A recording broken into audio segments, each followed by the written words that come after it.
Everyone knows the men of World War I. They were the fighters, the protectors, the heroes. But not many talk about the women. And even less so, these women.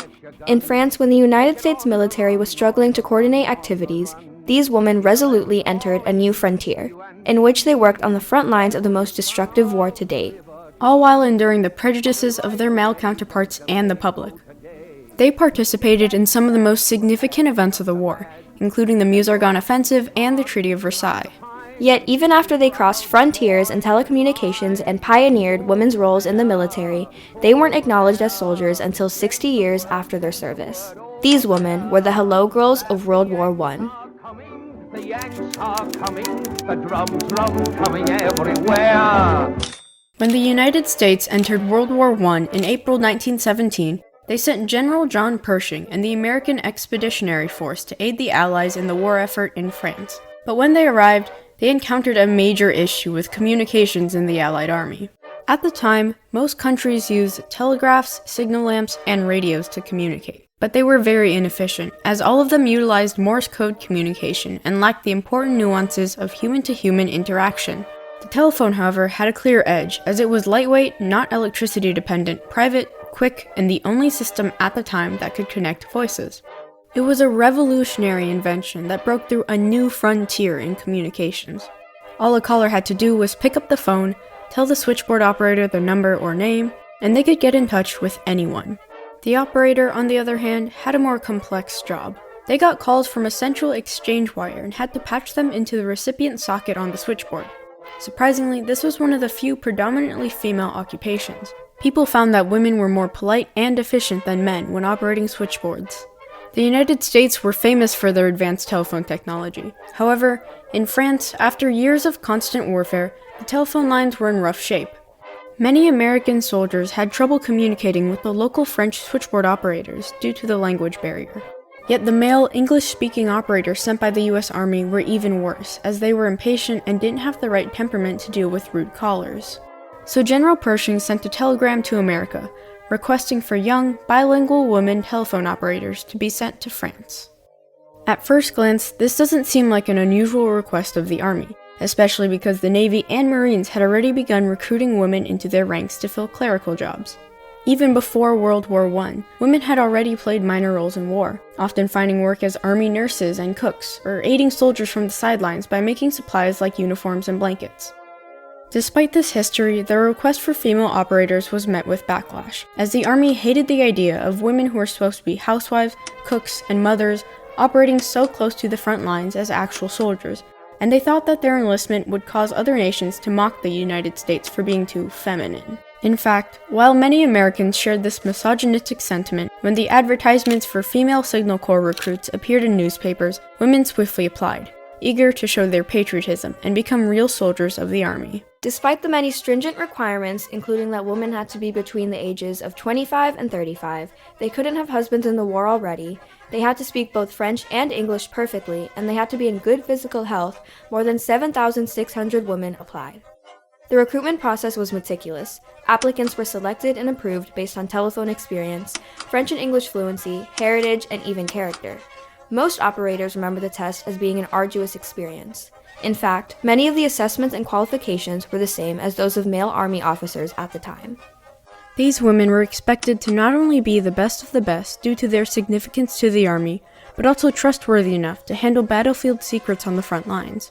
Eventually, in January of 1918, the selection process was finished, and the women needed to be trained.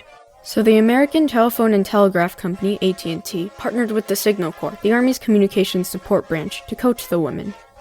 These women went through intensive training, and by March, the U.S. Army had about 450 women who were sworn in, inducting them into the U.S. Signal Corps. They were ready to be shipped abroad at a moment's notice. Over the remainder of the war, 223 women would be sent to France in 6 different regiments. There, they would work at the headquarters in Chaumont or at an alternative location. Arriving in France, these women were plunged into the midst of war and the unfamiliar frontier of the front lines. Although they had prepared vigorously, nothing could truly prepare them for what lay ahead. Life on the front was far from uneventful for the women, as they endured the same air raids and other dangers as the men. Despite them facing similar horrors, the women were initially not taken seriously by most of the troops already there. Even though they wore uniforms, had the same rank as a cadet, and were subject to army regulations and frequent interrogations, they were obviously not respected. But the women refused to let this hinder their performance. They never once doubted that they were proper soldiers. And after just a few weeks, many of the male soldiers agreed. They were impressed with the skill and discipline the women showed as they worked complex switchboards under pressure and were consistently exemplary soldiers. Furthermore, these women proved to be exactly what the U.S. Army needed, as communications on the battlefield improved significantly after their arrival. The average billboard, 60 seconds to connect a phone call, and it took the average hello girl 10 seconds. Not only that, but the U.S. soldiers felt more at ease with the English-speaking operators than with the French ones. These women became essential, and they were soon integrated into the regular army routine. So when General Pershing decided to move one of the AEF's field armies, the 1st Army, to Ligny and Pourquoi to lead the first American-led attack, some Hello Girls were bound to come along. General Pershing's plan was to attack the Saint-Mihiel salient on the banks of the Meuse River on September 12, 1918. Since only 6 female operators were brought to the Saint-Mihiel offensive, they worked constantly, through injury and sleep deprivation. After the Battle of Saint-Mihiel, the 1st Army quickly moved to Souilly to prepare for the upcoming Meuse-Argonne offensive. Although being part of an offensive was a new frontier for these Hello Girls, they were instrumental in both battles, communicating artillery firing orders and troop movement. Luckily, 7 more Hello Girls joined the women in Souilly. Surprisingly, French-American communications suffered no decline during this time, despite the switchboards being incredibly understaffed. Calls were still being diligently handled, even though at one point the building the women were in caught on fire. In their own way, the women helped secure the victories of these battles. Finally, after 4 years of war, on November 11, 1918, the armistice went into effect, putting an end to the fighting. The Hello Girls had finally finished their duty on the front lines, but their time in service wasn't over yet. Some Hello Girls were instead transferred to Paris, where they would connect calls for the signing of the Treaty of Versailles. Even after the treaty, many of the women still stayed in France because the US needed communications to get all their troops back. The last of the Hello Girls left in 1920. They came back as victorious soldiers who proudly served their country, even if it was through unconventional methods. But the Hello Girls' greatest battle had yet to come. Little did the women know, the U.S. Army arbitrarily refused to acknowledge the women as soldiers. They were supposedly employed in the Army, not enlisted. So when the women applied for veteran benefits and honorable discharges, they were denied. According to the Army and War Department, they had been civilian contractors, not soldiers, even though none of the women signed any contracts and they all had written proof of the oaths they took to enlist, they were still rejected. While other female soldiers like the Women Air Force service pilots received their recognition, the Hello Girls struggled to earn the same respect. The Wasps of World War II were the first female pilots in our Army, and similarly, they didn't gain their recognition until after a 30-year-long fight. The Hello Girls and their supporters fought for their rights for almost 60 years, petitioning senator after senator, introducing bill after bill, but to no avail. One Hello Girl, Merle Egan Anderson, made it her mission to change the War Department's mind. She enlisted the help of a lawyer, Mark Ho, and together, they sued. Their evidence convinced judges, and the Hello Girls were acknowledged with the GI and Bill Improvement Act of 1977.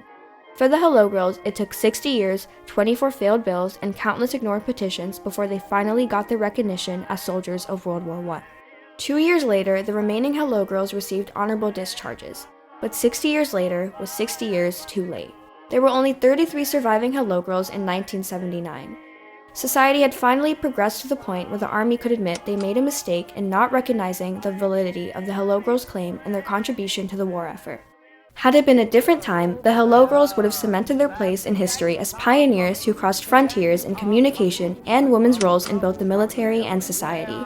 These women took advantage of the unique opportunity grudgingly presented to them, proving to at least some that women had value beyond what society dictated for them. The women who were in the Army crossed the ocean, which was one of the most dangerous things you could do in World War I with all the German submarines. And also, some of them served right close to the action. I mean, as close as the generals themselves ever got.